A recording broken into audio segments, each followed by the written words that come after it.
हे धृष्ट बालक, मेरा मार्ग अवरुद्ध करने वाला तू कौन है?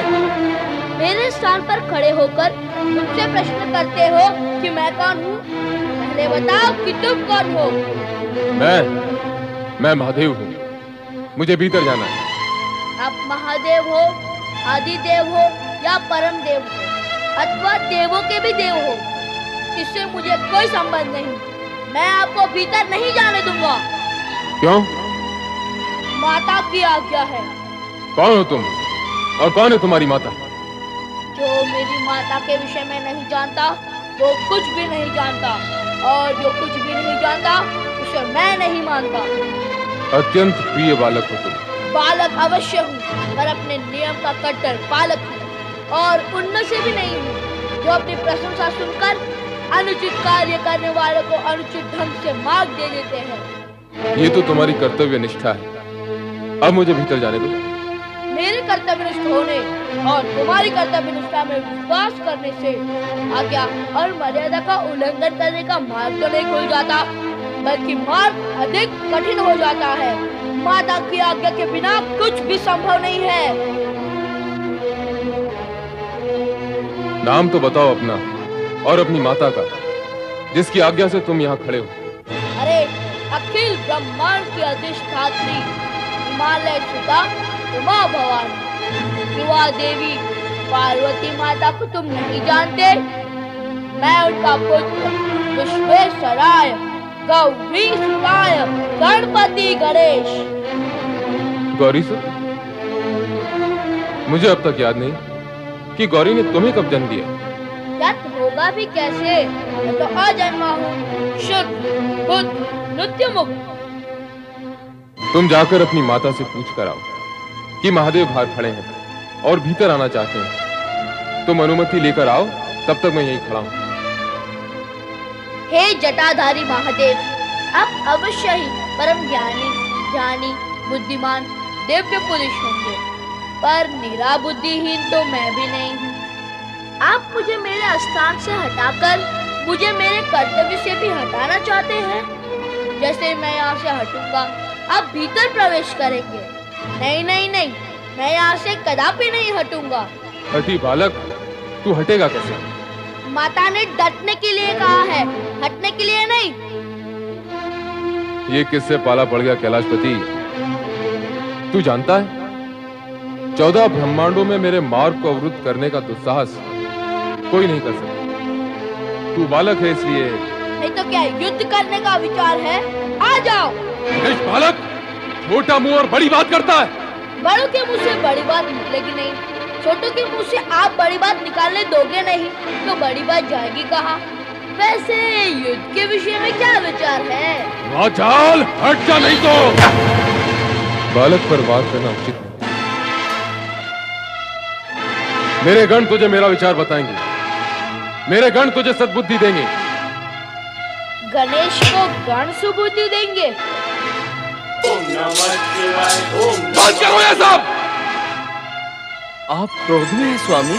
क्रोध का कारण है, इसलिए क्रोध में हूँ। क्या कारण है भगवान? वो दुष्ट बालक जिसने हमारा मार्ग रोका है। वो बालक कौन है भोलेनाथ, और कहाँ उसने आपका मार्ग रोका है? नंदी, तुम्हारी भी मति मारी गई है। एक तो उस बालक ने दृष्टा की, और अब तुम प्रश्नों की बौछार कर रहे हो। पार्वती के कब्र पर वो खड़ा है और उसने हमें भीतर जाने से रोका है। जाओ, जाकर पता लगाओ वो बालक कौन है और कहां से आया है। बातें तो वो बड़ी बड़ी कर रहा है, पार्वती से अपना संबंध जोड़ रहा है। जाओ, जाकर उसे तुरंत वहां से हटाओ। जाओ। जैसी आपकी आज्ञा भोलेनाथ। आओ भृंगी, चलो मेरे साथ।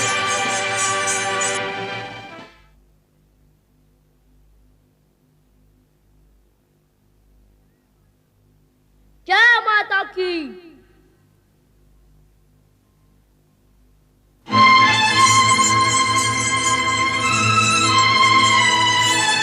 सावधान, एक बार भी माता की कक्ष की ओर बढ़ाया तो माता का नाम लेके माथा फोड़ दूंगा तुम सबका। बालक तो बड़ा उद्दंड है। उद्दंड नहीं, हाथ में दंड है, और ये दंड मर्यादा का उल्लंघन करने वालों को दंडित करने के लिए है। बातें तो बड़ी बड़ी करता है, पर तू है कौन? तुम्हें छोटी छोटी बात सुनने का चाव है क्या? इतना बड़ा शरीर बड़ी बात नहीं झेल सकते, तो फिर तू मेरा बड़ा प्रहार क्या झेल सकेगा? मैंने पूछा कौन है तू? चिल्ला मत। ये आवश्यक नहीं कि मैं तेरे हर प्रश्न का उत्तर दूं। फिर भी देता हूँ। मैं अपनी माँ का पुत्र हूँ। अपनी माँ के पुत्र तो सभी होते हैं, पर तू यहाँ कहाँ से आ टपका? अपनी वाणी और भाषा को वश में रख। मैं कोई जल की बूंद नहीं जो टपक पड़ूं। मैं माँ का पुत्र हूँ, आया हूँ, प्रकट हुआ हूँ। प्रकट हुआ हूँ? क्यों हुए हो?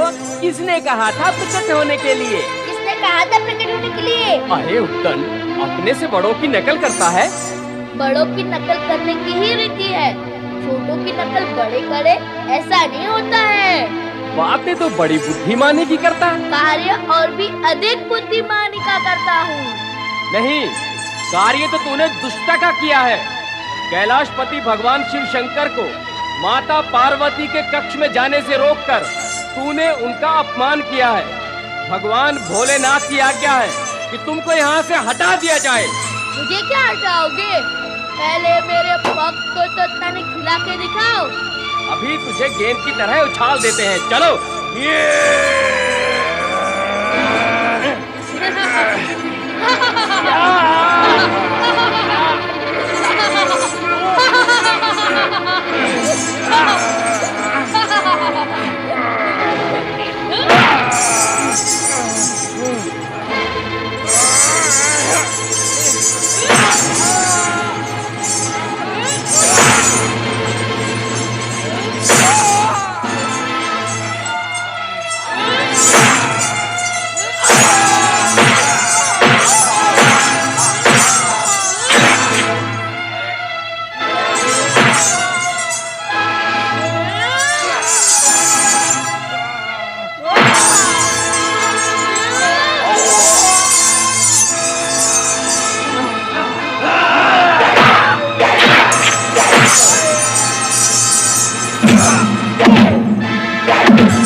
जया, ये चित्कार कैसा है? देखती हूँ कैसी चित्कार है।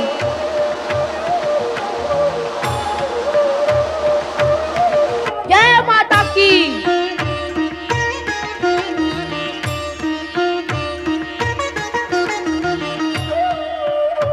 कौन हो तुम? अपनी माता का पुत्र जो भीतर है। पर ये बालक यहाँ कहाँ से आया? पहले तुम बताओ कि तुम दोनों भीतर कैसे पहुँच गई? तुम जिसे अपनी माता बता रही हो, हम उनकी सखियाँ हैं। अर्थात मौसी? हाँ। एक माँ दो दो मौसी।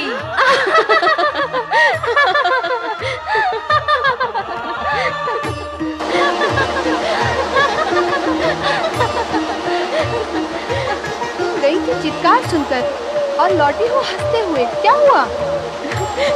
वहाँ बाहर एक बालक खड़ा है, हाथ में डंडा लिए हुए हैं। वो तुम्हें अपनी माता बता रहा है।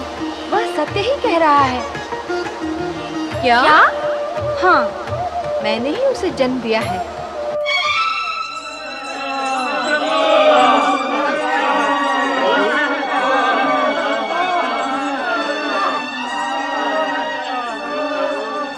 एक बालक के हाथों पिट गए तुम सब। ना जानी चाहिए तुम्हें। स्वामी, वो कोई साधारण बालक नहीं है। तो तुम क्या साधारण गण हो? उसके पास अद्भुत और अलौकिक शक्ति है। तुम्हारी शक्ति कहाँ गई? जाओ, जाकर तुरंत उसे पार्वती के द्वार से हटाओ। जाओ।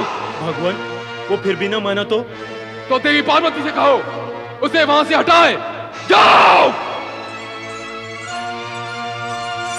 इस बार तुम निकट आए या कक्ष की ओर बढ़ने का दुस्साहस किया तो मैं तुम सबको उठाकर फेंक दूंगा। देखते हैं कौन किसको फेंकता है। इस बार यदि माता पार्वती की तरफ जाने से तुमने हमें रोका तो हम तुम्हें जीवित नहीं छोड़ेंगे।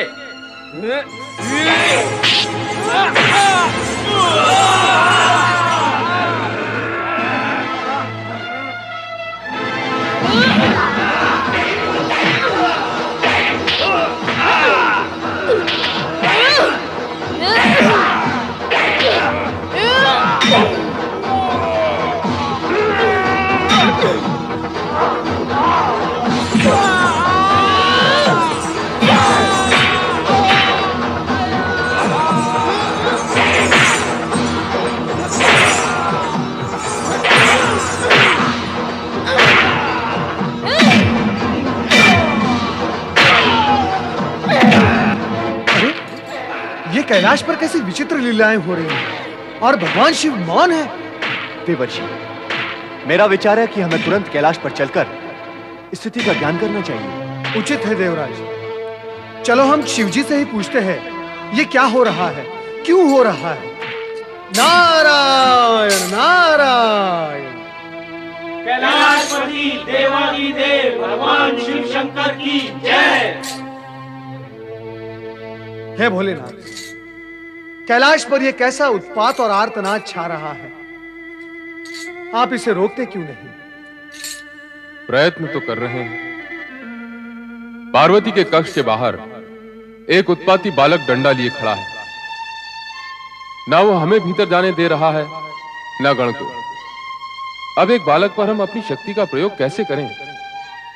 पर यह बालक है कौन प्रभु? और अचानक कैलाश पर कैसे प्रकट हो गया?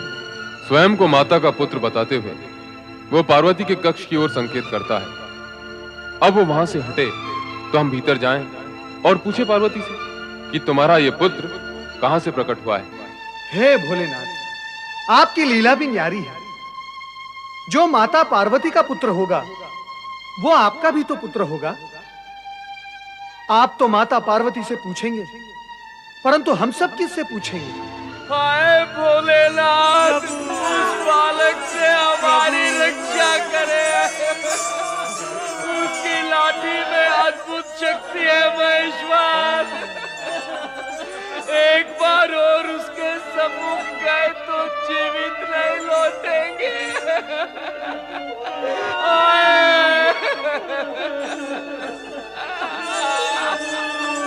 शांत हो जाओ नंदी महाराज, शांत हो जाओ। भगवान भोलेनाथ अवश्य कोई उपाय करेंगे। मैं क्या उपाय करूंगा? उस बालक की दुष्टता और धृष्टता पर यदि मेरा क्रोध जाग उठा तो अनर्थ हो जाएगा। आप उपयुक्त समय पर आए हैं, इसलिए उस बालक और गण की रक्षा के लिए श्री हरि विष्णु और ब्रह्मा जी के पास जाएं और उनसे निवेदन करें कि वे कैलाश पर आकर उस बालक को प्रेम से वश में करें। हाँ, यही उचित होगा। हम इसी समय वहां जाते हैं देवेश्वर।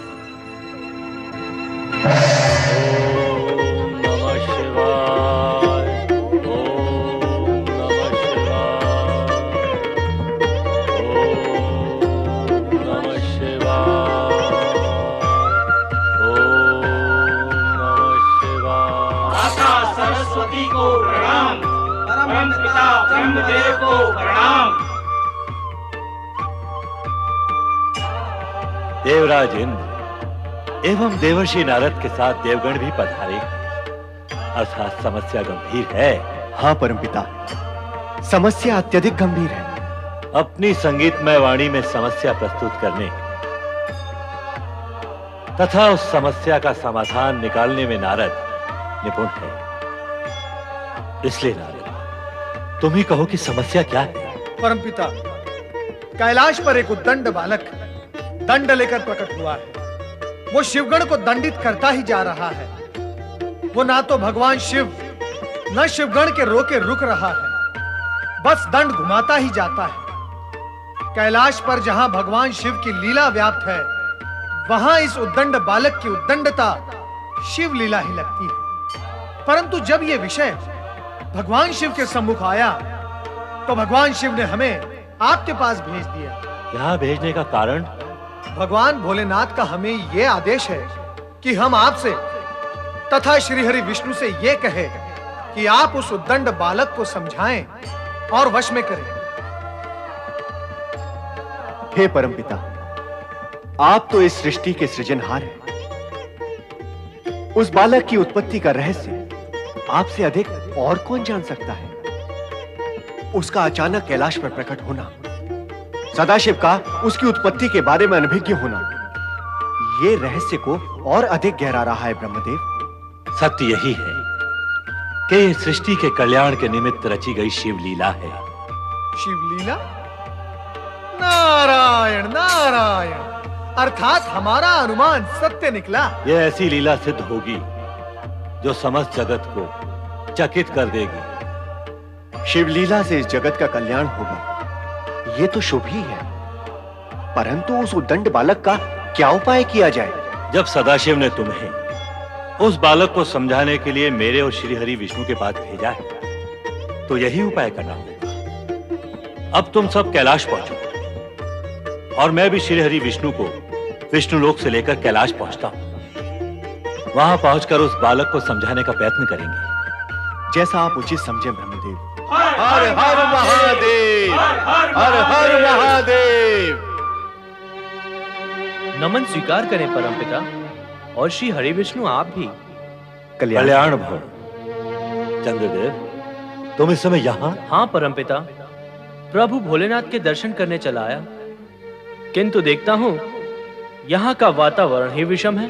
हाँ, मैंने आते समय भवन के बाहर देखा तो कुछ शिवगण मूर्छित पड़े हुए थे। ये क्या हुआ, कैसे हुआ पूज्यगण? आओ हम सब देवेश्वर से विनती करें, वही हमें इस विषय में कुछ बताएंगे। आइए।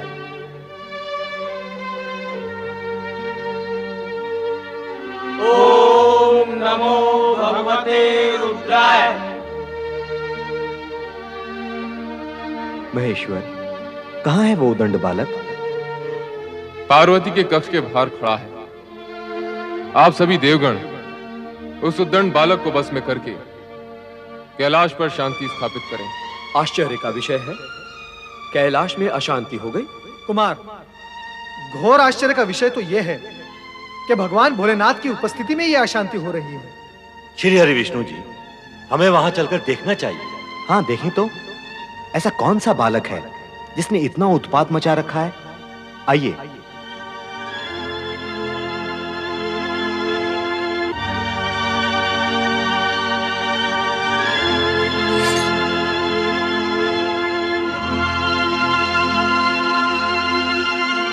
सावधान!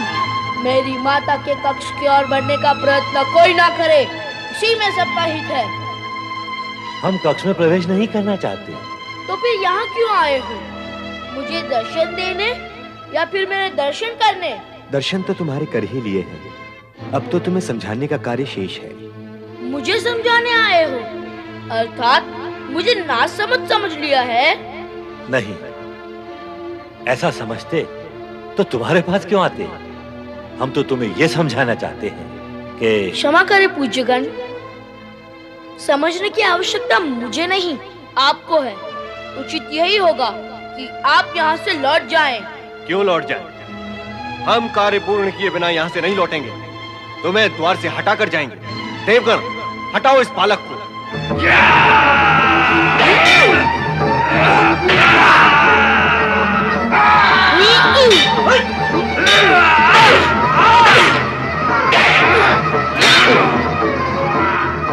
ला, मैं स्वयं तुझे हटा देता हूँ।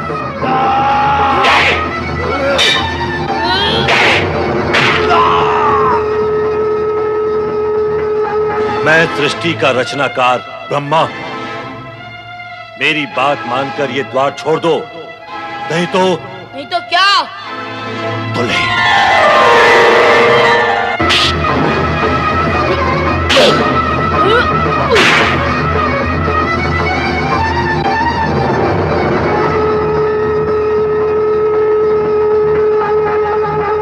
जगत का पालनहार श्री हरि विष्णु तुमसे ये निवेदन करता हूं कि द्वार छोड़ दो। मेरी माता की आज्ञा के अनुसार ये संभव नहीं। नहीं।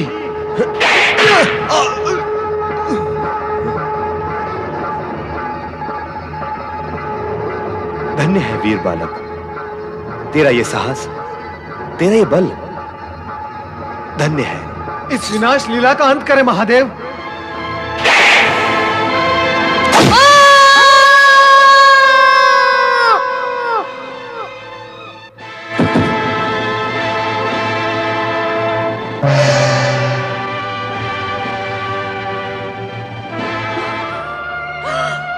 गणेश, मेरा पुत्र, क्या हो गया तुझे?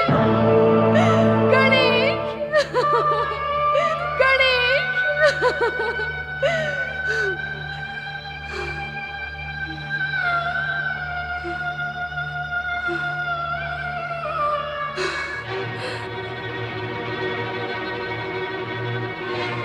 किसने किया ये दुष्कर्म? उत्तर दो। क्या अपराध किया था इस बालक ने? उत्तर दो।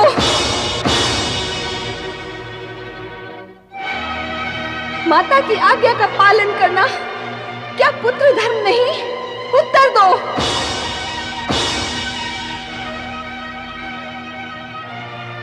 तुम सबका मौन सर्वनाश का सृजक होगा। मैं महाप्रलय मचा दूंगी। मैं अपने पुत्र के विरोधियों का सर्वनाश कर दूंगी। आयम ह्रीम क्लीम।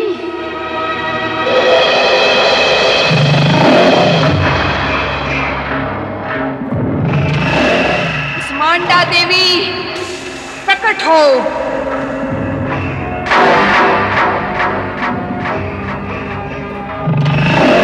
महागौरी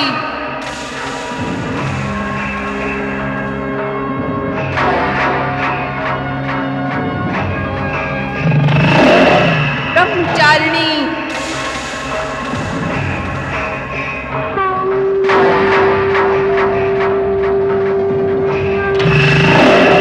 सिद्धिदात्री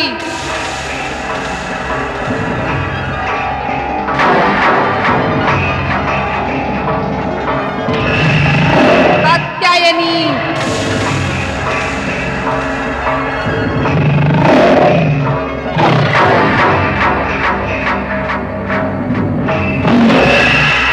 शैलपुत्री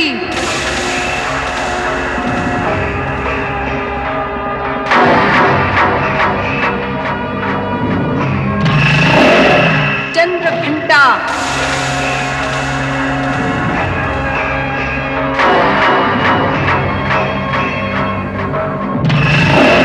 काल रात्रि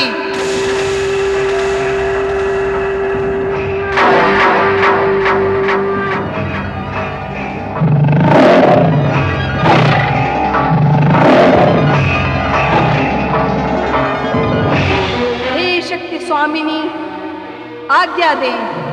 हे प्रबल शक्तियों महाप्रलय मचा दो। देव दानव शिवगण उन सभी का सर्वनाश कर दो। हे महाशक्ति, हे महामाया, हमें क्षमा कर दो, क्षमा कर दो। हे नौ दुर्गे, इस हाहाकार को समाप्त करो देवी, समाप्त करो। अन्यथा सृष्टि समाप्त हो जाएगी।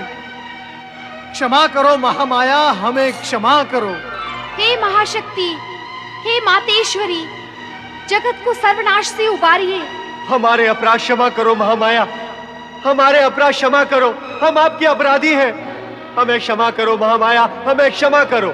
क्षमा करें महाशक्ति, क्षमा करें। हम सब आपसे हाथ जोड़कर प्रार्थना करते हैं, क्षमा करें।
अष्टभुजी हो काल रात्रि, तुम ही दुर्गा मात भवानी।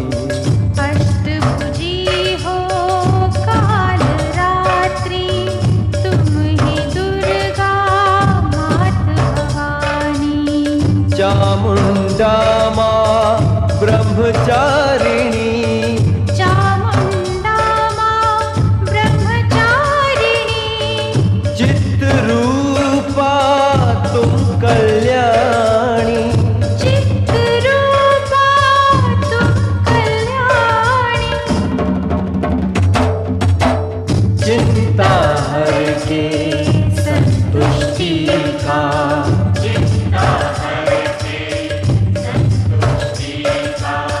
वर दे देती हो कात्यायनी।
काल भी जीवन मांगे माँ।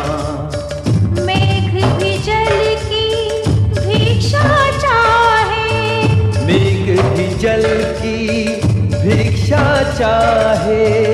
बिजुली गर्जन मांगे माँ, बिजुली गर्जन मांगे माँ। कुबेर भी आके द्वारे,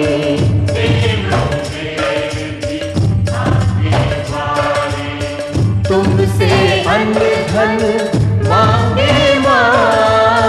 तुमसे अन्न धन मांगे माँ। मानव दुर्गा हे माँ शक्ति, मानव दुर्गा हे माँ शक्ति।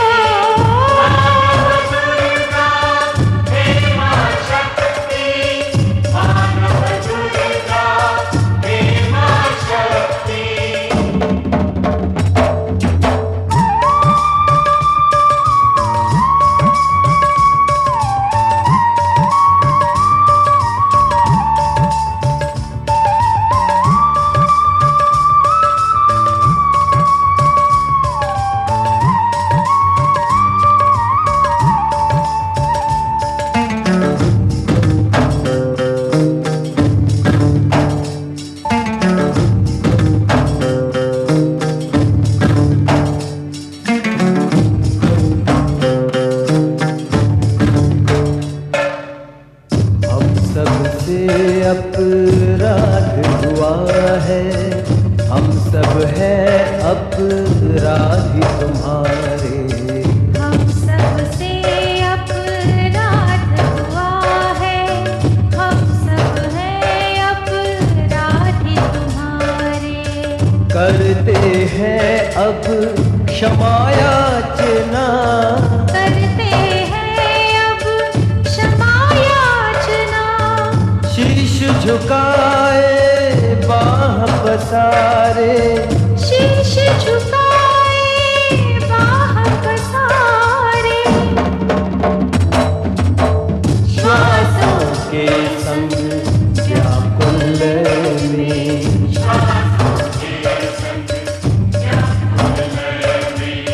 पीड़ित मन रह रह के पुकारे,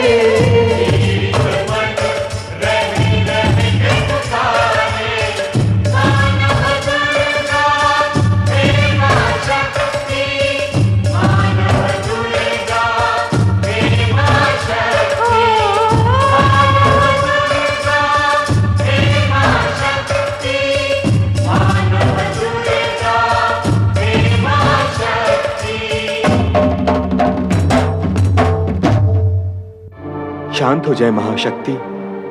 हे महामाया, लोकहित के लिए शांत हो जाएं। इस विनाश से किसी को लाभ नहीं होगा महादेवी। मेरी जो हानि हुई है उसकी पूर्ति कौन करेगा? मेरे पुत्र का वध क्यों किया गया? जिसके पुत्र का वध कर दिया गया हो उस माता को आप शांत रहने के लिए कहते हैं? क्या ऐसी माता शांत हो सकती है?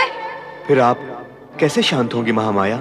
एक तो मेरे पुत्र गणेश को पुनर्जीवित करें, दूसरा देवताओं में वो सर्वप्रथम पूजित हो ऐसा अधिकार दें, तभी मैं शांत होऊंगी, अन्यथा महाप्रलय अनिवार्य है। हम प्रयत्न करते हैं, भगवान शिव से प्रार्थना करते हैं। भगवान भोलेनाथ गणेश को अवश्य पुनर्जीवन देंगे। हे महाशक्ति, हे महामाया, देवताओं में वो सर्वप्रथम पूजित हो ऐसे अधिकार को भी भोलेनाथ स्वीकार कर लेंगे। अब हम सब सदाशिव के पास जाते हैं।